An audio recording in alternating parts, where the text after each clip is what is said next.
Jangan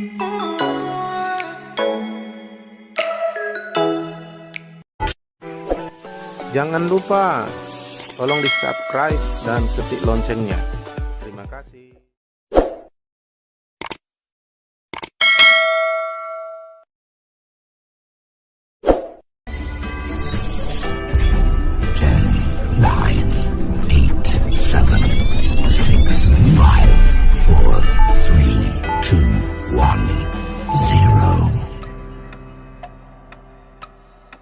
Sehingga orang yang mengenal Tuhan akan tetap kuat.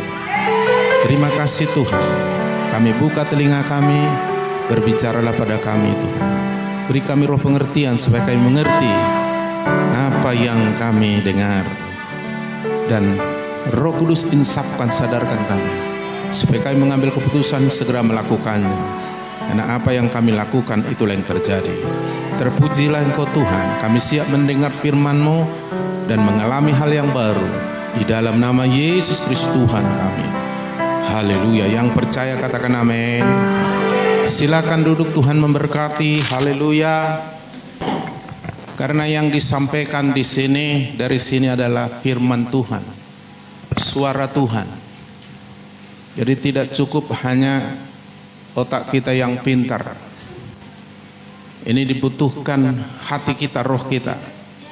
Karena firman itu kalau kita tangkap dengan roh dari hidup kita, maka akan mengubah kita, membersihkan, menguduskan kita, membuat semua menjadi terang sehingga kita tahu jalan mana yang harus kita tempuh. Haleluya. Jadi setiap suara ada frekuensi. Bagi anak sekolah tahulah frekuensi ya. Frekuensinya satelit atau pemancarnya simpati dengan Excel beda. Frekuensi siaran RCTI dengan frekuensi siaran Indosiar beda. Frekuensi suara seluruh dunia, baik malaikat, setan dan manusia, dengan frekuensi suara Tuhan beda.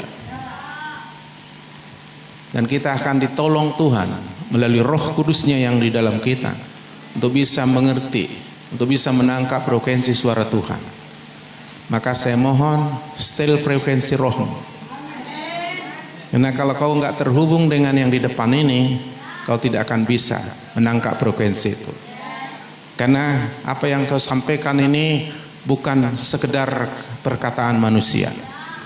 Ini firman Tuhan. Maka apa yang keluar dari mulut hambanya itu menjadi frekuensi suara Tuhan bagi saudara. Karena kita harus terlatih dulu mendengar suara pemimpin kita. Sehingga dari situ kita dilatih Roh Kudus mendengar suara Tuhan. Kegagalan banyak orang, mereka tidak terkonek dengan para pemimpinnya. Mulai dari Bapak Rohani sampai orang-orang yang dipercaya Bapak Rohani untuk memimpin saudara. Nah itu yang membuat saudara tidak bisa mendengar suara Tuhan. Dan fatal sekali kalau saudara nggak bisa mendengar suara Tuhan. Imanmu jelas tidak akan timbul, imanmu tidak akan kokoh, imanmu tidak akan kuat. Karena iman itu bukan sekedar mendengar, tapi mendengar suara Tuhan. Iman timbul dari pendengar. Kata mendengar ada suara. Ya, jadi kita kadang-kadang berpikir kenapa orang sudah tahu banyak firman tapi tidak ada perubahan hidup yang positif. Kenapa orang sudah dengar khotbah hidupnya begitu-begitu saja. Oh, mendengar khotbah, membaca Alkitab harus sampai pada engkau mendengar suara Tuhan secara pribadi. Roma 10 ayat 17 mendengar suara dalam bahasa aslinya rema. Tapi firman yang disampaikan melalui khotbah, firman yang kita baca di Alkitab, mula-mulanya adalah logos. Tetapi ketika kau menerimanya, disingkapkan dalam dirimu dan langsung hidup bergerak dalam dirimu, artinya kau sudah mendengar rema, suara Tuhan. Dan iman timbul dari rema, dari suara Tuhan. Amin. Maka setel dulu frekuensinya. Pikiranmu, tubuhmu, rohmu setel. Bagaimana cara menstelnya? Cocokkan dengan firman Tuhan. Jadi kalau kau punya masalah dengan saya, sakit hati dengan saya, maka saudara nggak mendengar frekuensi itu. Makanya dikatakan oleh Alkitab dalam kitab Ibrani, berusahalah damai dengan semua orang, kejarlah kekudusan. Tanpa kekudusan tidak seorang pun melihat Tuhan, melihat apalagi mendengar. Tapi kalau kita melihat pasti bisa mendengar. Saudara bisa melihat saya? Saudara bisa mendengar saya? Mendengar suara jasmani dengan kuping telinga saja, atau mendengar dengan telinga rohani? Nah, dibutuhkan engkau setel sesuai dengan firman, dengan kebenaran firman, dengan pertolongan Roh Kudus. Frekuensi mana yang sedang Tuhan sampaikan melalui hambanya, engkau akan mendengar itu dengan rohmu, dan itu akan mengubah pikiranmu, itu akan menyembuhkan tubuhmu, itu akan menuntun kau berhasil menang dan diberkati. Haleluya. Siap? Makanya kalau datang sama Tuhan sudah siap. Saya mau sampaikan sesuatu yang sering saya ucapkan, tapi saya mau jelaskan kenapa saya ucapkan itu. Ya, menghadapi masalah tanpa masalah, dan engkau tidak bermasalah, makanya masalah tidak menjadi masalah. Masalah itu hanya menjadi masalah kalau kau bermasalah. Kita menghadapi masalah, di dunia banyak masalah, tetapi kita tidak bermasalah. Asalkan kau tidak bermasalah. Apa artinya itu, kok bingung kali ya gitu. Dengarkanlah khotbah saya ini, inilah maksudnya itu. Pajak Gade aja bilang menghadapi masalah tanpa masalah. Wih, gereja lebih hebat lagi. Haleluya. Padahal mana ada kita pinjam dari pajak Gade, tetap ada masalah, bunganya besar itu kan, di atas 1%, bahkan ada dulu 4% itu, saudara. Jadi cuma itu membuat orang menarik ya perhatian orang. Menghadapi masalah, aku punya utang, pinjam pajak Gade, gadekan, pinjam, kayaknya menyelesaikan masalah, tetapi kan bunganya besar, tetap ada masalah. Menghadapi masalah dengan masalah, kira-kira begitu. Tapi itulah bisnis kan. Tapi kalau Alkitab mengajarkan tidak. Haleluya. Makanya jangan cari akar masalahmu di luar dirimu dulu. Seringkali orang ditipu iblis mencari masalah di luar dirinya ketika dia bermasalah, atau ketika dia menghadapi masalah dianggap dia sudah bermasalah, akhirnya menjadi masalah. Harusnya bagi kita anak Tuhan, masalah itu menjadi masa Allah. Masa itu artinya waktunya Allah. Amin. Maka judul khotbah saya hari ini adalah berkat dan kualitas di balik ujian dan pencobaan. Wis, memang luar biasa ya. Memang khotbah dari GPD Pemulihan IRC luar biasa, karena Tuhan mau buat kita luar biasa. Amin. Kalau dilakukan. Kalau enggak dilakukan ngomong saja luar biasa. Bagaimana kabar? Luar biasa. Yes, yes, yes. Lumayan memang gitu, asal ngomong aja dulu ya kan. Harusnya cocok dengan hidup kita. Oke. Di dalam hidup kita ini salah satu yang terjadi dari dua hal. Ada yang sedang kita alami sekarang adalah kehendak Tuhan. Tapi ada yang sedang kita alami sekarang adalah diizinkan Tuhan. Jadi dikehendaki Tuhan dengan diizinkan Tuhan, dua hal yang berbeda, dengan cara yang berbeda. Tetapi Tuhan mau yang kita pilih dan yang kita alami adalah kehendak Tuhan. Dan itu disebut ujian dari Tuhan. Dan ujian yang dari Tuhan tidak menghancurkan kita. Karena tujuan Tuhan hanya satu, untuk membuat kita semakin bertumbuh, semakin berhikmat, semakin berubah menuju kesempurnaan. Itu tujuan Tuhan, gak ada dua tujuan Tuhan. Sebaliknya, tujuan iblis mencuri, membunuh, membinasakan. dan dia mencari kesempatan, dan kesempatan itu dia dapat ketika kita di luar Tuhan, ketika kita hidup di luar kebenaran firman. Diizinkan Tuhan itu artinya kita mengambil keputusan menurut keinginan kita sendiri. Kenapa Tuhan izinkan? Karena kita harus memilih. Memilih karena kita bukan robot. Robot tidak bisa memilih.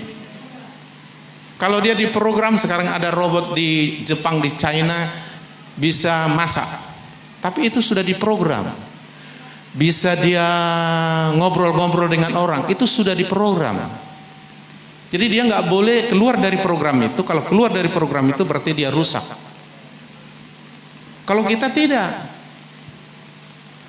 kita diberi kehendak bebas, memilih berkat atau kutuk, hidup atau mati, kehendak Tuhan atau bukan kehendak Tuhan.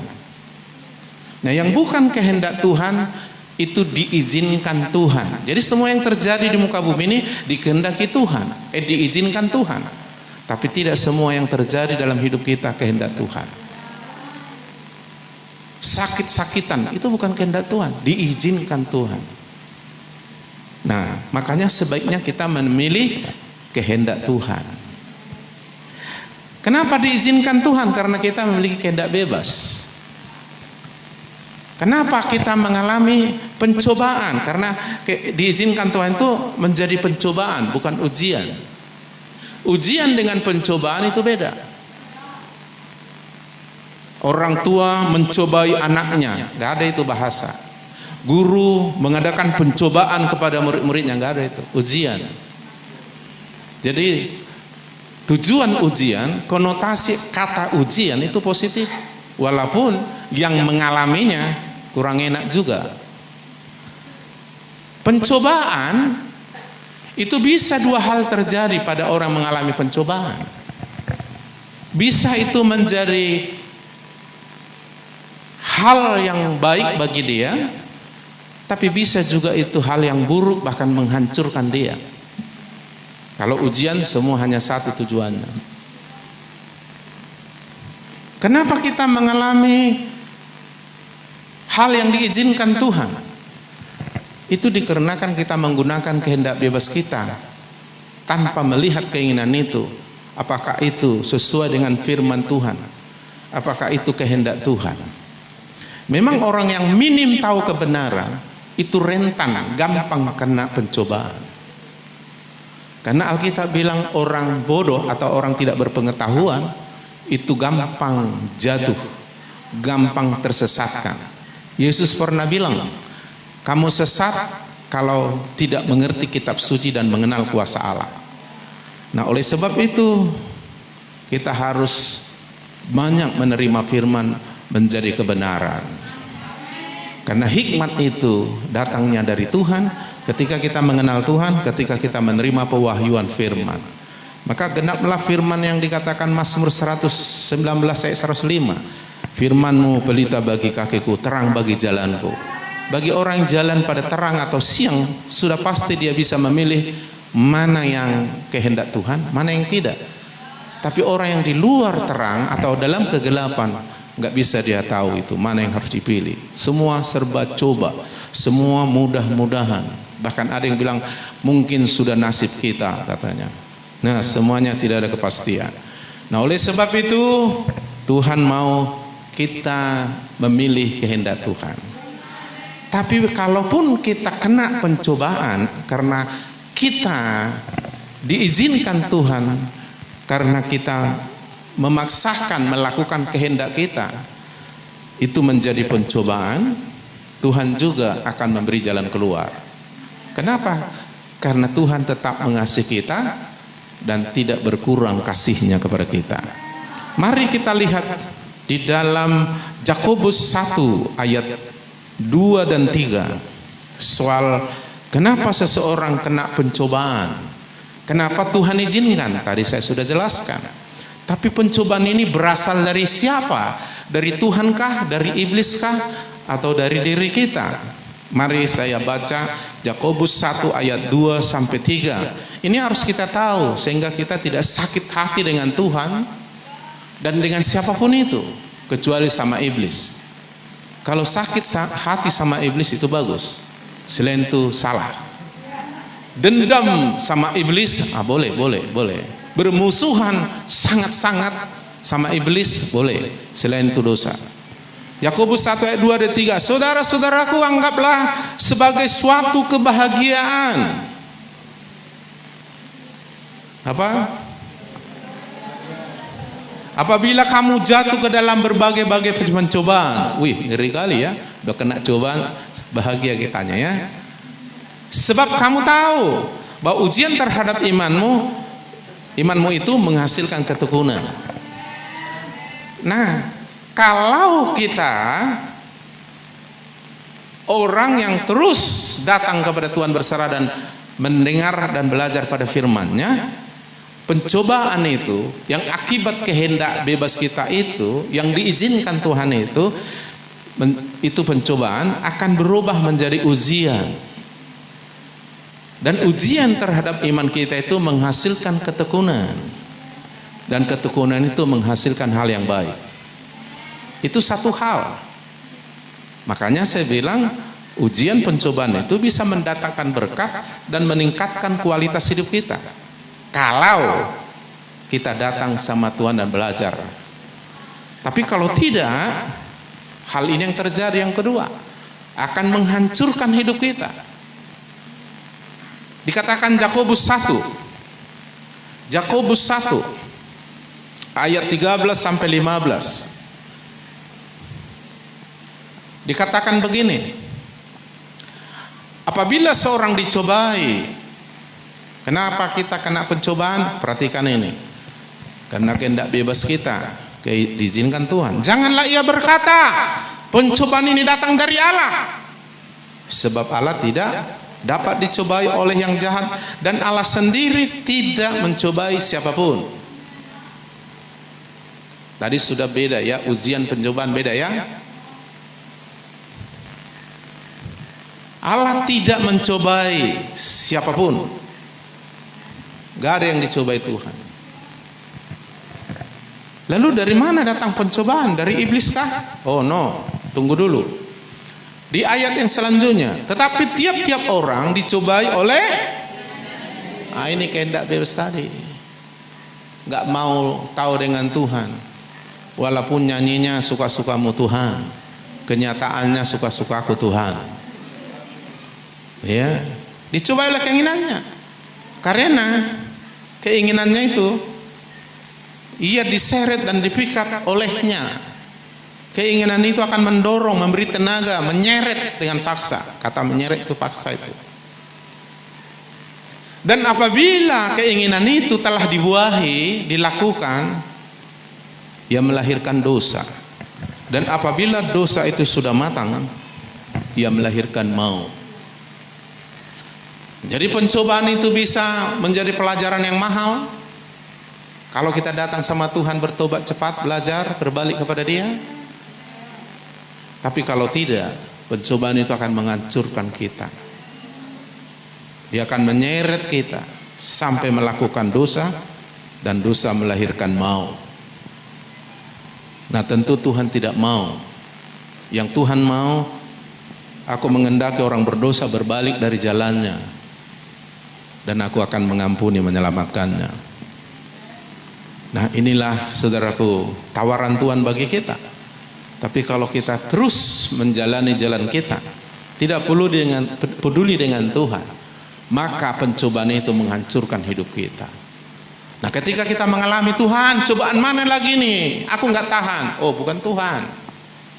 Jangan saudara memfitnah Tuhan. Itu pencemaran nama baik itu. Tuhan nggak bilang kayak di negara kita ini, sikit-sikit ke Jokowi, berkelahi suami istri di rumah karena Jokowi. Kenapa rupanya kamu berkelahi? Uang kurang. Kenapa uang? Suamiku nggak bisa cari uang. Kenapa nggak ada pekerjaan? Kenapa nggak ke pekerjaan? Pemerintah tidak menyiapkan lapangan pekerjaan. Jadi salahnya siapa? Jokowi. Urusan berkelahi suami istri Jokowi yang salah. Padahal dia yang nggak mau kerja. Haleluya. Nah, jadi jangan terus ke Tuhan, ya, sehingga meragukan mananya kuasamu Tuhan, mananya kasihmu Tuhan. Hamba-hambamu memberitakan Engkau maha kuasa, maha baik, mananya Tuhan? Woi, karena belum tahu firman, gitu, ya kan? Makanya nggak tahu dia mana jalan yang harus ditempuh. Jadi gampang dia tersesatkan oleh iblis, ya. Seperti itulah yang dialami istrinya Ayub yang tidak mengenal Tuhan. Begitu Ayub mengalami pencobaan, Ayub berkata sama Tuhan, ya aku datang telanjang nggak bawa apa-apa, lalu dia memberi apa-apa, lalu dia ambilnya, nggak ada yang salah Tuhan, terpuji Tuhan katanya. Menang pencobaan jadi ujian, akhirnya Ayub jadi bagus, lebih bagus. Tapi istrinya enggak. Nah, udahlah, lihatlah kan, berdoanya kau, bersembah kau, mengajarkan firmannya sama orang. Semua kau nasihati orang dengan firman, kau bilang kau orang yang tekun dan sungguh-sungguh dengan Tuhan. Lihatlah keadaanmu, udahlah, kutukilah Tuhanmu itu, mati aja lah kau, katanya. Nah, akhirnya pencobaan itu membuat istrinya hancur. Jadi hati-hati ketika kita menghadapi pencobaan. Solusi yang terhebat, yang terpaten adalah kita datang sama Tuhan, atau kita akan hancur, dan itu bukan kehendak Tuhan. Haleluya. Jadi pencobaan itu datangnya dari kita, keinginan. Contoh yang sering kita alami, orang memfitnah kita, mengata-ngatai kita tentang hal yang buruk. Kita sedang berhadapan dengan pencobaan. Amin. Pencobaan. Kita sedang menghadapi masalah. Nah, sekarang bagaimana kita menghadapi ini? Apakah kita harus bermasalah atau menambah masalah? Pilihan sama kita. Nah, kalau kita memilih pencobaan menjadi ujian itu akan membuat kita makin mantap, makin sempurna. Maka saudara harus datang sama Tuhan. Tuhan, hati saya disakiti oleh si anu itu, dibilangnya aku begini dan begitu. Tuhan, bagaimana aku harus menghadapi ini? Ada masalah sedang kuhadapi. Lalu engkau mendapat firman, engkau disuruh mengampuni, engkau disuruh jangan menyimpan kesalahan itu, yaitu perkataan. Engkau meminta kekuatan dan kasih Allah membalut hatimu, dan mulai kau mengampuni, mulai kau mendoakan, mulai kau memberkati orang yang menyakiti hatimu. Kalau dia layak menerima berkat itu, bertobatlah dia. Kalau dia tidak layak menerima berkat itu akan datang kepadamu. Oh, aku lakukanlah Tuhan, tolong aku Roh Kudus. Itu membuat kau berhadapan dengan masalah tanpa masalah, dan akhirnya yang terjadi untuk kebaikanmu. Engkau sedang menumbuhkan kasih, engkau sedang menghancurkan kesombonganmu. Engkau sedang belajar berfokus pada Tuhan. Dan ketika orang tanya, bodoh kali kau, masa udah disakiti dibilang begini, masih kau ampuni, kau doakan dia. Kalau aku kuri begitu, katanya. Tapi karena kita udah tahu, hidup dalam kasih itu membuktikan kita akurat hidup dalam Tuhan. Kalau orang tidak mengasihi, dia hidup dalam kegelapan. Karena Allah adalah kasih. Jadi aku akan lakukan, berjuang aku hidup dalam Tuhan. Sebab dalam Tuhan sudah ada kepastian hidup. Oh iya, dia mini kawan. Iblis datang sama Yesus, ada tertulis. Iblis mundur. Orang datang, bodoh kali kau. Firman Tuhan bilang, mundur dia itu nanti. Jangan, iya aku pun memang, Tahu kok apa? Dengarlah baik-baik. Sama aku pun dibilangnya begitu dan begini tentang kau. Oh iya? Kayak mana dibilangnya? Coba biar ku catat di hatiku. Iblis akhirnya mainkan terus. Bila penting setiap minggu komsel kamu membahas tentang bagaimana sakit hatinya kita semakin membara. Ya. Menyala bosku. Amat iblis tertawa tiwi. Tapi Roh Kudus bilang jangan nak, jangan nak.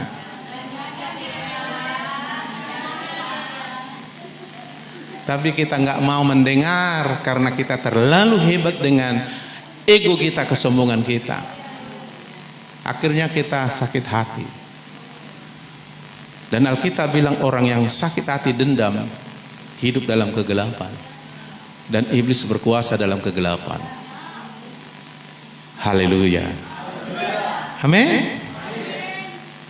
Tapi itu kalaupun dia sempat sakit hati, dia datang sama Tuhan kayak saya, sering disakiti dan pernah sakit hati.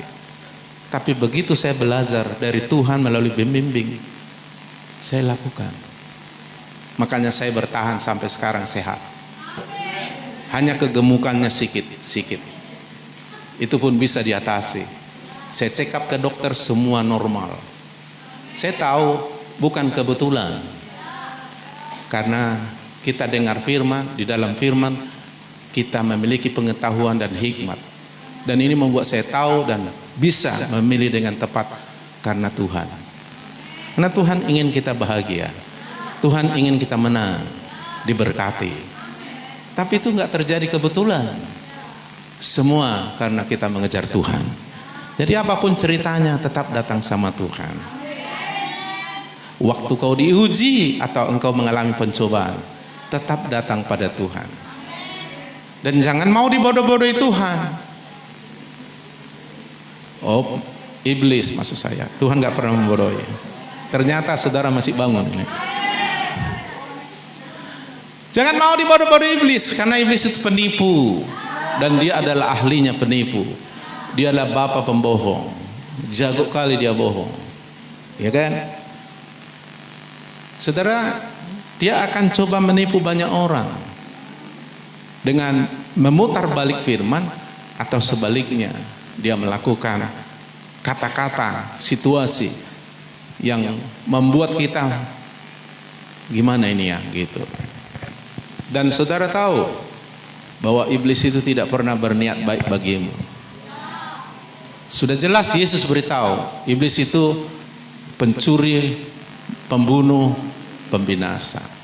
Cuma dia pakai cara-cara tipuan yang begitu hebat. Ya, maklumlah sampai manusia yang sempurna yang namanya Adam dan Hawa berhasil ditipunya. Apalagi kita yang nggak sempurna ini. Ya, tetapi jangan takut. Tuhan ada bersama kita. Haleluya. Sekalipun kita berdosa, banyak kali dosa kita, Tuhan tetap menunggu dan memanggil kita. Masalahnya kita nggak boleh dipaksanya. Kenapa? Karena kita diciptakan memiliki kehendak bebas. Oleh sebab itu pilihlah Yesus. Amin. Dan saudara yang dikasihi Tuhan, dan ketika kita memikirkan hal-hal di luar Tuhan, hal-hal yang bukan sesuai firman, itu membuat kita punya peluang untuk jatuh, membuka peluang bagi iblis untuk terus membawa pikiran kita. Makanya hati-hati dengan pikiran. Anak Tuhan harus hidup oleh iman. Iman itu berdasarkan firman yang didengar. Anak Tuhan harus hidup dipimpin Roh Kudus yang ada dalam hatinya. Dan itu lebih hebat dari apapun. Sudah cukup membuat kita menang lebih dari pemenang. Dan jangan bilang ketika kau menghadapi masalah pencobaan, kau bilang, cobaan yang ku alami masalah besar kali, luar biasa, nggak sanggup aku. Tidak. Karena kau memiliki pikiran seperti itu, kau tidak akan memiliki kekuatan. Dan itu pikiran sudah ketipu. Nah, iblis memulai dari pikiran kita. Kalau Tuhan memulai dari roh kita. Nah, oleh sebab itu, ingatlah firman Tuhan. Pencobaan-pencobaan yang kamu alami, pencobaan biasa. Artinya orang kena pencobaan biasa. Bukan dibiasakan, biasa. dibiasakan dengan biasa, beda itu ya. Artinya ya di dunia kita sering melihat dan menghadapi pencobaan. Bahkan kita pun pernah mengalami pencobaan atau masalah. Tapi masalah kita, pencobaan yang kita alami biasa. Kenapa? Sebab Tuhan luar biasa. Kalau kau dekat dengan gunung, kau lihat gunung itu besar. Tapi kalau kau jauh dari gunung, kau lihat gunung itu kecil. Tergantung di mana posisimu. Kau hanya melihat masalahmu saja, masalahmu itu akan menipumu dan iblis akan menipumu. Masalahmu luar biasa. Dengan banyak hasutan dari iblis di pikiranmu. Tapi ketika kau dekat dengan Tuhan, itu membuat kau jauh dari masalah. Dan ketika kau melihat masalah dari posisi dekat dengan Tuhan, masalah itu masalah posisi ini. Jadi ketika kau bilang, masalahku luar biasa Pak, gak sanggup aku Pak, luar biasa Pak, hampir putus asa aku Pak, dan banyak yang putus asa. Dan iblis akan coba menggiring orang dengan pikiran-pikiran yang negatif. Tetapi ketika kau menghadapi masalah, kayaknya kau gak sanggup karena belum mengerti. Dan memang kita harus mengandalkan Tuhan, tapi jangan berserah kepada masalah, tapi berserahlah kepada Tuhan. Tapi kau datang sama Tuhan, Tuhan membawa kau dalam hadirat kemuliaannya, dekat dengan Dia. Dan ketika kau dalam posisi dekat dengan Tuhan, posisi dekat dengan firman, kau lihat masalah biasa. Bahkan Alkitab bilang, Dia tidak memberikan pencobaan melebihi kekuatanmu. Dan pada waktu kau datang sama Tuhan, Tuhan sudah sediakan jalan keluar. Karena Tuhan ingin kita menang. Maka bisa percobaan itu, kalau kita datang pada Tuhan, itu menjadi berkat, akan membuat kita semakin berkualitas. Perhatikan orang-orang di dunia menghadapi masalah-masalah banyak tapi bisa dilewatinya. Dan sekarang mereka orang-orang hebat. Apalagi kita dalam Tuhan. Amin. Jadi nggak perlu lari dari masalah, tapi jangan buat masalah. Berhadapanlah kalaupun Tuhan izinkan masalah itu terjadi. Atau orang datang, atau di luar kita datang masalah, nggak apa-apa, biasa. Masa kau stres melihat semut yang kecil? Karena semut itu biasa, kecil. Tapi kalau semut sebesar gajah baru luar biasa. Amin. Jadi Tuhan bilang masalah kita biasa. Karena Tuhan izinkan itu tadi, karena kita memilih diizinkan Tuhan. Itu pun kalau kita datang sama Tuhan, Tuhan sudah kasih jalan keluar. Lalu kalau begitu Pak, kenapa ujian dan masalah diizinkan Tuhan datang kepada kita? Kenapa kita mengalami ujian dan pencobaan itu? Nah, mari kita lihat di sini. Roma 8 ayat 23. Hafalkan ini saudaraku. Jadi kalau iblis datang, kau bilang, firman Tuhan bilang Roma 8:28. Nanti mundur dia. Jangan jangan gitu ya. Roma 8:28 saya baca begini. Kita tahu sekarang, kapan? Kalau nggak tahu lagi sekarang, besok-besok nggak akan tahu ini nanti. Mulai dulu sekarang kita tahu. Apa yang perlu kita tahu sekarang? Ini penting. Bahwa Allah turut bekerja. Jadi Allah tidak diam nonton-nonton. Nah kan si Anu udah kena pencobaan kan. Hihihi, mantap. Dia bukan penonton. Dia kayak orang tua melihat anaknya lagi sakit. Dia seperti orang tua yang mengasihi anaknya sedang ada dalam masalah. Tuhan lebih lagi dari orang tua kita. Jangan kau pikir, Tuhan kalau enggak kau jawab aku tinggalkan kau. Ya. Enggak begitu. Padahal pencobaan itu karena kita kok Tuhan pula disalahkan. Ya, iblis bilang, iya tinggalkanlah Tuhanmu itu. Tak adanya itu, kata si istri si Ayub sama si Ayub. Untung si Ayub bilang, istriku yang gila katanya. Ya gila lah, gak normal dia kan. Masa Tuhan dibilangnya jahat ya kan? Nah, saudara yang dikasih Tuhan, Allah turut bekerja dalam Apakah dia turut bekerja dalam ujian? Dalam masalah? Dalam pencobaan? Dalam utangmu? Dalam kelemahan karaktermu? Semua kan? Dalam dagangmu? Dalam masa depan? Istrimu yang cerewet? Turut? Suamimu yang agak bandel bukan bandel. Turut kan? Jadi jangan kau pikir Tuhan nonton-nonton. Enggak. Haleluya. Makanya terutama kalau kau punya masalah dengan orang, dengan istrimu, dengan anakmu, siapapun, yang pertama kau harus curhat sama Tuhan. Kalau sama orang nanti salah pula nanti. Apalagi orang sakit hati sama suaminya. Sama yang kita itu dia, suaminya pun yang bandalan. Beginilah kebandalannya, begini. Cas kita, sama-sama kita. Lalu mereka bikin geng. Istri-istri yang coba melawan suaminya. Alkitab sudah dilanggar. Padahal kesalehan istrinya membuat suaminya bertobat. Nah itu nggak terjadi lagi. Allah nggak kerjakan. Iya, jadi nggak ada. Makanya berpikir positif aja. Nanti saudara akan lihat apa kata firman Tuhan. Iya, jadi Allah turut bekerja dalam segala. Apakah kau sedang dicobai iblis atau mengalami pencobaan, masalah? Apakah kau Tuhan sedang menguji engkau? Nggak ada masalah. Itu masa Allah. Waktunya Allah. Dan Allah kalau bekerja tujuannya memberi hidup supaya kau hidup berkelimpahan. Yohanes 10 ayat 10.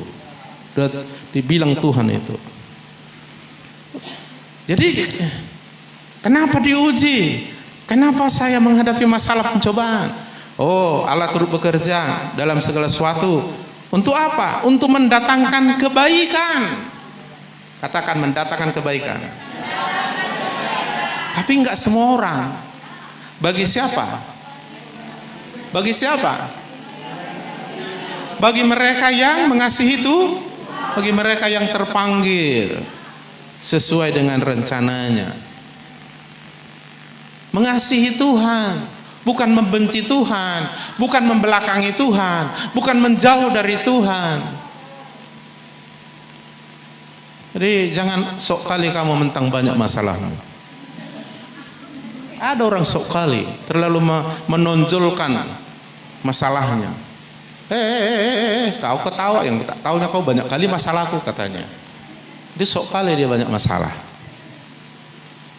Ya kan? Allah turut bekerja. Mau itu karena kehendak Tuhan kau diuji, mau itu karena kesalahanmu atau karena keinginanmu kena pencobaan. Kalau kau datang sama Tuhan, bagi mereka yang mengasihi Dia, Allah bekerja mendatangkan kebaikan. Haleluya. Jadi mendatangkan berkat, mendatangkan hal yang baik.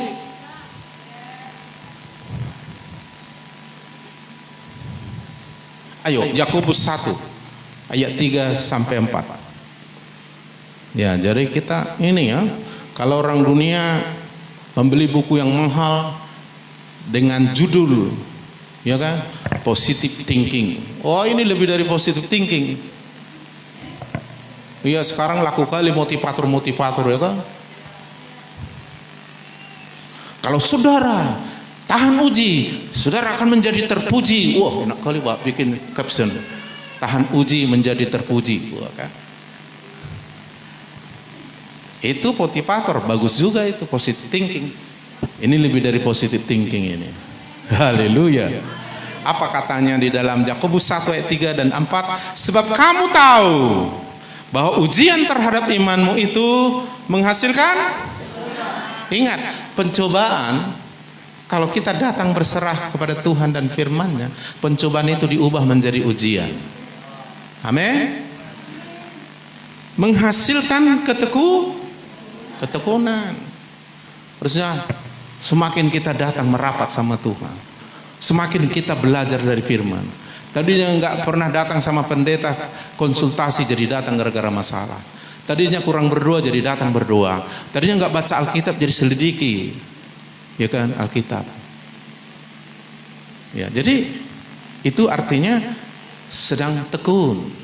Tekun itu artinya dia berserah, dia rajin, dia terus melakukan apa yang menjadi tujuan dia. Kan tujuan dia datang sama Tuhan dan menang. Dan biarlah ketekunan itu kalau sudah ada memperoleh buah yang matang. Ya, hasilnya nanti setia. Kalau orang udah setia udah jamin lah akhirnya bagus itu. Orang nggak tekun nggak pernah jadi setia. Setia itu karakter, buah roh. Dan itu akibat melakukan menjadi kebiasaan, terus kebiasaan menjadi karakter. Ya, attitude istilah kata orang, karakter, gaya hidup. Dan itu semua disebut ketekunan menghasilkan, ya. Menghasilkan buah yang matang supaya kamu menjadi sempurna dan utuh, bukan hancur. Dan tak kekurangan. Jadi ada hal yang baik di balik ujian pencobaan yang kita alami. Dikatakan di sini asal kau tekun, karena Allah turut bekerja bagi orang yang mengasihi Tuhan. Kau tekun terus datang, jangan menyerah kepada masalah, tapi sama Tuhan harus menyerah. Makanya nyanyi kita udah mantap itu. Ku tak akan menyerah pada apapun juga sebelum ku coba semua yang ku bisa, tetapi ku berserah hanya kepada kehendakmu. Hatiku percaya. Apa rencananya di balik masalahmu? Iya, jadi jangan terus nangis. Hehehe. Kenapa ya disakiti hatiku oleh si anu? Hehehe. Suamiku bilang begini padahal aku udah capek masak semua, dibilangnya aku kayak mana. Hehehe.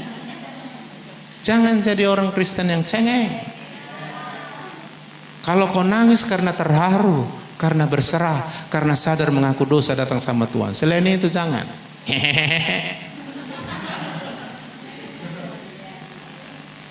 Bilang sama kiri kanan, jangan gampang menangis karena dunia, bilang.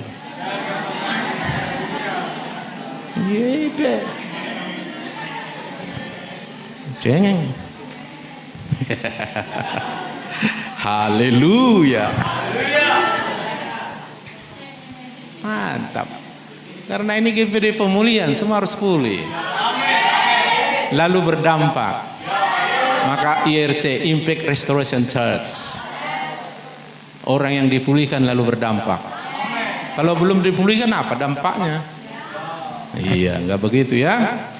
Jadi akhirnya nanti kalau kita tekun terus datang sama Tuhan, tekun cari Tuhan, tekun mencari solusi dari Tuhan dengan melalui banyak sarana, melalui doa, melalui para pemimpin, melalui baca Alkitab, Tuhan akan beri jalan keluar, sudah janji Dia, ya kan? Dan itu akan membuahkan nanti dirimu menjadi matang, lalu menjadi sempurna, utuh, tak berkekurangan suatu apapun.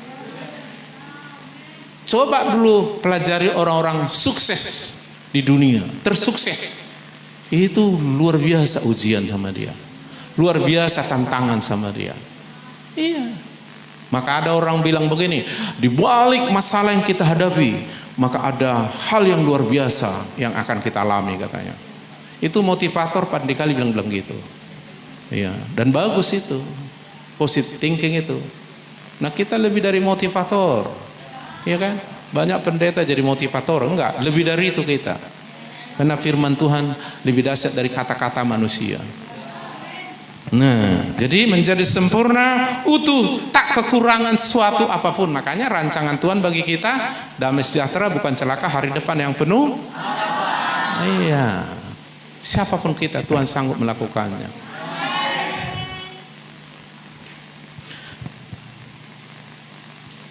Kita perhatikan Ayub 23 ayat 10. Ayub ini betul-betul akhirnya bisa mengalami hal yang baik karena Tuhan bekerja dalam hidupnya. Walaupun Ayub itu dia bukan diuji Tuhan, bukan. Tapi dia dicobai oleh iblis. Dan Tuhan izinkan. Karena di dalam diri Ayub masih banyak yang belum utuh sempurna. Di dalam diri Ayub ada kekhawatiran, ketakutan. Maka dia bilang, apa yang kutakutkan itulah yang menimpa aku, apa yang kukhawatirkan itulah yang mendatangi aku. Makanya jangan khawatir, jangan takut kata Tuhan. Kenapa? Karena kekurangtahuan firman jadi khawatir. Jangan-jangan. Belum terjadi, dia sudah menganggap itu akan terjadi. Nah, itu khawatir namanya. Dikatakan Ayub pasal 23 ayat 10, karena ia tahu jalan hidupku. Seandainya Tuhan menguji aku akan timbul seperti emas. Tidak salah emas dibakar. Untuk menguji emas dibakar. Bagus itu emas dibakar. Tapi jangan coba bakar yang bukan emas. Berubah bentuk dan akhirnya hancur. Tapi kalau emas diuji. Nah, itu sebabnya kalau kita berserah sama Tuhan, kita dianggap emas dan itu murni. Orang yang tulus, jujur, suka damai ada masa depan. Amin. Nah, kata tulus itu bicara suci. Suci itu bersih, tulus, murni. Jujur itu arti kata suci. Hati kita dimulai dari situ. Nanti kepikiran, nanti ketindakan, baru hasilnya nanti ya. Makanya si Ayub ini dia masih memiliki ketulusan. Aku datang telanjang tidak bawa apa-apa. Ketika dia sudah habis semua, anaknya mati, ladangnya mati, semuanya, istrinya meninggalkan dia, teman-teman yang dekat sama dia dulu lari semua menyalahkan dia, dia sendirian dan sakit pula tinggal nyawa. Kalau diambil Tuhan semua, gak salah Tuhan, karena dari dia semua katanya. Makanya ada nyanyi, ku tak membawa apapun juga. Terpujilah Tuhan. Oh, istrinya marah, katanya. Nah, akhirnya saudaraku, dia belajar dari ketidaktahuannya sampai Tuhan bilang, tutup mulutmu, katanya. Karena dia bilang, Tuhan, kenapalah? Itulah ketidaktahuan, itulah kekhawatiran dia. Kau kan tahu seluruh jalan hidupku Tuhan. Dari awal sampai akhir kan kau udah tahu hidupku. Kau ada di mana-mana. Dia bilang begitu. Kalau toh kau tahu aku seperti ini menderita, apa untungmu? Kan lebih bagus waktu di kandungan ibuku kau bunuh aja aku. Itu ketidaktahuan dia. Tapi dalam ketidaktahuan itu, dalam curhat dia dengan Tuhan, semacam pertanyaan ketidaktahuan, dia tidak meninggalkan Tuhan. Makanya curhat sama Tuhan. Tuhan, kok lama kali suamiku ini Tuhan. Tuhan, anakku ini kok begini. Curhat sama Tuhan. Walaupun ngomong-ngomongmu agak salah, nyala-nyalakan Tuhan, nanti Tuhan bilang, diam, dengar aku. Baru dia bicara. Setelah Tuhan bicara sama Ayub, oh, iya ya, jadi terang semua. Coba kita lihat Ayub pasal 42. Itu pasal terakhir dari kitab Ayub. Ayub pasal 42. Haleluya. Coba kita melihat ayat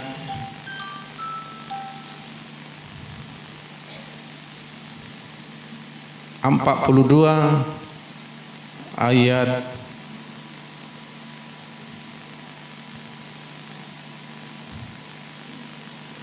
5. Mulai dari ayat 4 sampai 6 ya. Ayub pasal 42 ayat 4, 5 dan 6. Ini Tuhan bilang, tutup mulutmu. Lalu Tuhan bicara, firmanmu dengarlah, maka akulah yang akan berfirman. Aku akan menanyai engkau supaya engkau memberitahu aku. Akhirnya diam si Ayub, ya kan. Lalu Ayub bilang begini, hanya dari kata orang saja aku mendengar tentang engkau. Jadi terbatas ya. Dia mengenal Tuhan itu sebatas apa yang dia dengar dari para pemimpinnya. Tetapi sekarang, sekarang detik itu kan, mataku sendiri memandang engkau. Makin jelas semua. Setelah dia memandang Tuhan, Tuhan bicara, dia tutup mulut, merendahkan hati. Walaupun banyak ngomongannya yang salah dengan Tuhan. Ayat 6. Setelah dia memandang dan akhirnya dia menemukan. Oleh sebab itu Aku mencabut perkataanku. Berarti banyak salah ngomongnya kan. Cemananya Tuhan ini udah rajin sekali ibadah gini-gini juga katanya. Iya kan? Udah salah ngomongnya, rajin sekali-sekali. Mana ada rajin sekali-sekali? Iya kan? Udah mulai melayani, nah, mulai dia marungut-ungut. Iya. Nah, akhirnya dia bilang, sebab itu aku mencabut perkataanku. Artinya perkataanku itu nggak benar Tuhan. Cabutlah itu. Dan dengan menyesal, wah dia bertobat. Aku duduk dalam debu dan abu. Itu tanda menyesalan, merendahkan diri. Lalu kalau kita baca judul ayat yang ke-7, keadaan Ayub dipulihkan, ya kan? Haleluya. Dan apa yang terjadi dengan Ayub? Allah turut bekerja mendatangkan karena dia cobaan menjadi ujian, ujian membuat dia jadi seperti emas. Keadaannya kan lebih bagus. Emas itu kalau dibakar makin bagus, bukan makin rusak. Tapi jangan coba bakar besi, jangan coba bakar kayu. Wah, jadi arang dia nanti. Ya, jadi Tuhan sembuhkan dia, pulih. Kata pulih bukan hanya sembuh. Pulih itu artinya kalau ada orang kena gula lalu hancur tangannya satu diamputasi.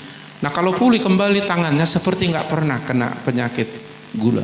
Pulih semua, itu pulih. Kembali seperti semula, seperti nggak pernah terjadi. Itu kata pulih. Hebat nggak Tuhan? Pulih, sembuh, kayak nggak pernah dia sakit. Padahal sakitnya udah parah, nggak bisa disembuhkan lagi. Tapi tiada yang mustahil bagi Tuhan. Bukan hanya sembuh, sehat, lalu ditambah umurnya 140 tahun lagi, sehingga dia memberkati 4 generasi, 4 keturunan. Semua kembali 2 kali lipat. Istri yang lebih baik, gak tahu istrinya itu kembali lagi, gak pala diceritakan sini, atau mungkin akhirnya istrinya udah mati nikah lagi, dia gak tahu lah itu. Pokoknya keadaannya lebih baik. Terbukti setelah itu dia punya anak, berarti dia menikah, dan anaknya bagus-bagus semua terberkati, khususnya putrinya. Putrinya orang tercantik di seluruh negeri. Haleluya. Tentu ini pasti cantik hatinya dan cantik wajahnya. Artis, anak-anak artis. Dan hartanya semua kembali 2 kali lipat yang hilang. Dan dia melihat keturunan keempat dan memberkati keturunan keempat. Mendatangkan kebaikan bukan? Haleluya. Makanya jangan pernah salahkan apapun, jangan salahkan Tuhan. Datang sama Tuhan. Tuhan, kenapa ini terjadi? Karena masalah itu, ujian pencobaan itu bisa mendatangkan kebaikan karena Tuhan bekerja, karena kau datang dengan kasih-Mu pada Tuhan. Itu akan membuat kau lebih baik, itu akan menyempurnakanmu, itu akan membuat lebih baik lagi. Karena itu rancangan Tuhan. Haleluya. Ayub adalah bukti, dan banyak bukti. Yusuf misalnya, Sadrak, Mesak, Abednego misalnya, Daniel misalnya, Daud pun banyak salah, tapi dia datang sama Tuhan. Jangan seperti Saul, udah pada puncaknya dia nggak mendengar pembimbing rohaninya, udah pada puncaknya dia nggak menghormati Tuhan. Kesombongannya membuat dia melawan Tuhan, akhirnya dia hancur. Tapi Daud rendahkan hati. Begitu ditegur dia sama pemimpin rohaninya, langsung dia koyak bajunya, dia gundul rambutnya, dia berpuasa, Tuhan ampunilah. Ayub juga melakukan hal yang sama. Keadaannya lebih bagus, sehingga dari keturunan Daudlah Yesus lahir. Tuhan tahu siapa kita, tapi Tuhan tahu bagaimana kita nanti menjadi apa. Di dalam Dia semuanya mungkin. Dan bagi orang percaya juga semua mungkin. Amin. Nah itu, maka Ayub bilang, seandainya aku diuji, aku akan timbul seperti emas. Kalaupun kita dibakar oleh ujian pencobaan, gak usah takut. Yang penting kita mengasihi Tuhan. Yang penting kita datang pada Tuhan. Haleluya. Karena Tuhan sanggup. Karena Dia sudah sediakan jalan keluar. Makanya jangan pernah putus asa. Jangan pernah keluarkan kata-katamu begini, alah gini-gini aja nyawa. Ingat, kata-katamu doamu. Kata-katamu akan menuntun kau kemana. Tapi kata-katamu bisa juga mendatangkan berkat. Alkitab bilang hati percaya ngomongkan mendatangkan keselamatan.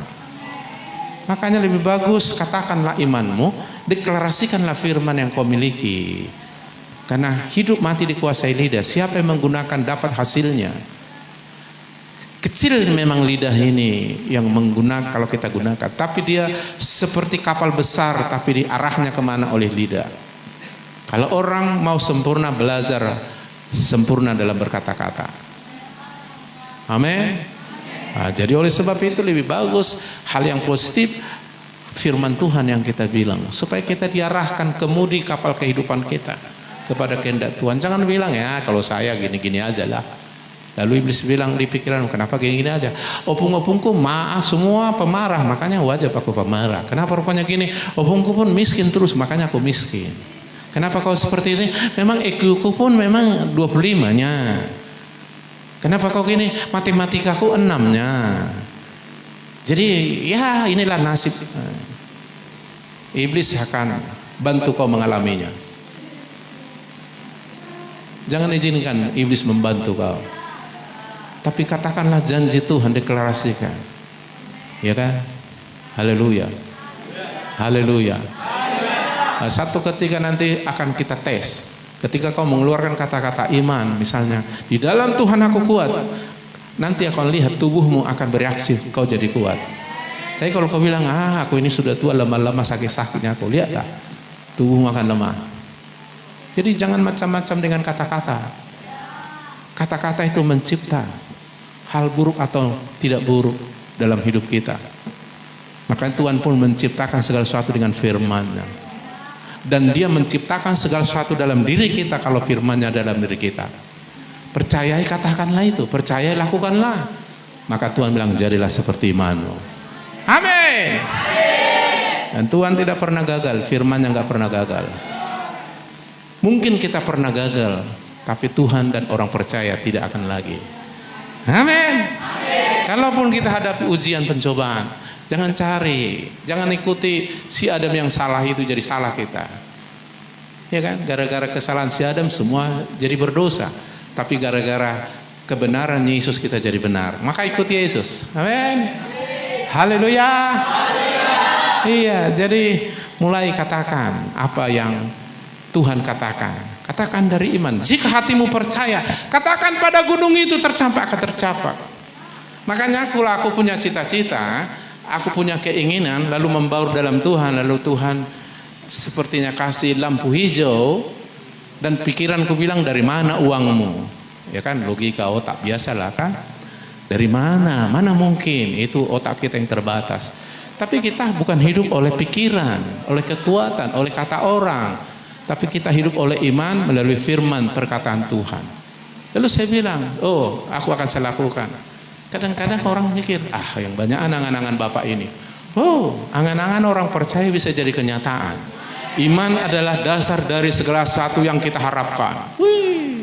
Artinya pengharapan kita akan terjadi didasari dengan iman. Makanya jangan saudara, siapa aja memotivasi Indonesia supaya maju, Insinyur Soekarno presiden pertama. Gantungkanlah cita-citamu setinggi bintang di langit. Padahal lagi terpuruk ekonomi Indonesia, baru menang dari penjajahan. Ya gitu. Jadi jangan, gantungkanlah cita-citamu setinggi cabai di ladang.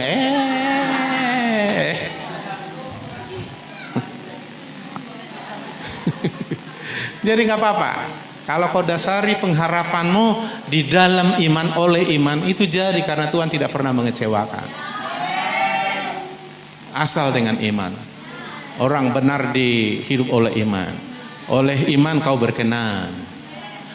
Abraham percaya Dan Tuhan kasih dia firman, dan dia percaya keturunannya menjadi bangsa yang besar. Dia termasyur, dia diberkati, dan oleh dia menjadi berkat bagi bangsa. Itu luar biasa, ya kan? Dan akhirnya Tuhan bilang, sekarang dengar, tinggalkan sanak saudaramu, pergi ke negeri. Lalu dengar, hitung dulu bintang berapa, nggak tahu banyak kali. Nah, seperti itu keturunanmu. Sekarang dengar, namamu bukan Abraham. Abraham itu bapak yang mulia, bapak terhormat. Tapi sekarang berubah namamu Abraham, bapak bangsa-bangsa. Kau bukan Sarah, Sarah. Namamu itu artinya ibu banyak bangsa. Udah. Otaknya bilang, udah tua aku ini. Si Sarah bilang, Pak, kok dibilang Tuhan begitu ya? Apa salah? Oh enggak, kata Abraham. Aku kan mandul, udah tua kita. Abraham bilang, percaya saja. Nurut pula ini si Sarah ini, ya kan? Jadi kalau ada kata-kata iman dari suamimu, nurut. Jangan bilang, mana mungkin itu? Sok berimannya kau, jangan. Itu bukan penolong, pengorong itu. Ya Abraham bilang. Makanya Sarah ini tunduknya luar biasa. Tirulah kayak si Sarah, berlahir anak-anakmu hebat. Abraham memanggil, Sarah istri Abraham memanggil Abraham itu, hei, bukan gitu. Tapi dia memanggil apa? Tuhan. Jadi mereka di rumah panggil-panggilan. Hei, ibu banyak bangsa-bangsa, katanya. Oh, iya bapak banyak bangsa-bangsa. Abraham kan artinya gitu. Tetangganya bilang, ngaritik ini kan. Kasihan ya, itulah udah stres dia katanya. Kenapa? Pingin kali dia punya anak. Manalah mungkin dia punya anak lagi. Sarah itu kan sejak mudanya udah mandul. Abraham itu kan sudah tua. Orang itu udah tua. Itulah ya. Kadang-kadang orang nggak ngerti kalau kita beriman. Ya kan? Dibilangnya gila. Padahal nggak sebenarnya. Paling normal itu. Akhirnya tiba-tiba mengandunglah si Sarah usia 89 tahun. Udah opung-opung ya. Belum ada di sini 89 tahun. Opung apa masih 80 ya? 82. Bayangkan opung ini 89 mengandung, kan ngeri kan? Ini, tapi Tuhan bisa buat kan? Dianjurkan oleh dokter 50 tahun ke atas diharapkan jangan mengandung lagi. Karena itu butuh kekuatan, butuh segala macam. Karena melahirkan itu 50% bisa mati, 50% bisa hidup. Jadi ini sudah opung-opung mengandung gitu. Alkitab bilang Tuhan memberi kekuatan karena imannya. Amin. Akhirnya lahir Ishak. Diuji lagi. Korbankan anakmu, jangan domba. Wah, siap Tuhan. Lakukan aja. Pikirannya bilang, kalaupun jadi ini Tuhan bisa ciptakan batu-batu jadi keturunanku. Aman aja dia dengan iman. Jalan. Padahal itu ujian. Tuhan bilang, oke, stop. Bukan itu. Aku hanya menguji. Kau lulus ujian, srek Bapak orang beriman. Wah, gelarnya langsung naik. Amin. Beri kemuliaan kepada Tuhan. Nah, karena ketaatanmu sudah cukup, maka 4 janji ini bagimu terjadi. Keturunanmu bangsa-bangsa yang besar. Kau termasyur, kau kuberkati, menjadi berkat bagi bangsa-bangsa. Dan kalau ada yang beriman seperti Abraham, aku akan lakukan kepada keturunanmu. Dan aku keturunan Abraham. Haleluya. Amin. Karena iman, bukan karena keturunan dari bangsa Israel, ya kan? Nah, saudara yang dikasih Tuhan, maka jadi. Haleluya. Jadi pencobaan ujian itu mendatangkan kebaikan. Jadi jangan pernah mau ketipu sama iblis. Katakan aja imanmu, lakukan aja imanmu. Lakukan aja, datang kepada Tuhan, berdoakah, ibadahkah. Jangan mau. Kalau dulu kita udah tipu-tipu, sekarang nggak boleh lagi tipu-tipu. Kita udah lebih pintar dari iblis, bahkan dari orang-orang yang di dunia ini. Karena kita punya firman yang kita mengerti, dan itu hikmat. Amin. Haleluya. Berarti mulai hari ini nggak ada yang kalah lagi, tapi kemenangan bahkan lebih dari pemenang. Siap? Hidup kita bukan sekarang, tapi sekarang yang kita lakukan. Iman itu untuk sekarang. Hidup kita akan terus mengalami proses. Alkitab bilang, kau lakukan firman, kau naik terus. Kau jadi kepala, bukan ekor. Kepala mempengaruhi. Kepala menjadi sumber.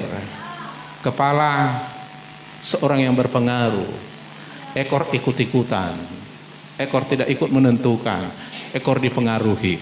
Nah, Tuhan mau kita menjadi garam terang dunia, berarti mempengaruhi kepala. Itulah yang mau Tuhan mau. Amin. Yusuf disepelekan oleh abang-abangnya, bahkan dibunuh, akhirnya jadi kepala. Amin. Daud disepelekan oleh saudara-saudaranya, bahkan bapak ayahnya, tapi jadi kepala. Itulah rencana Tuhan. Mari kita berdoa.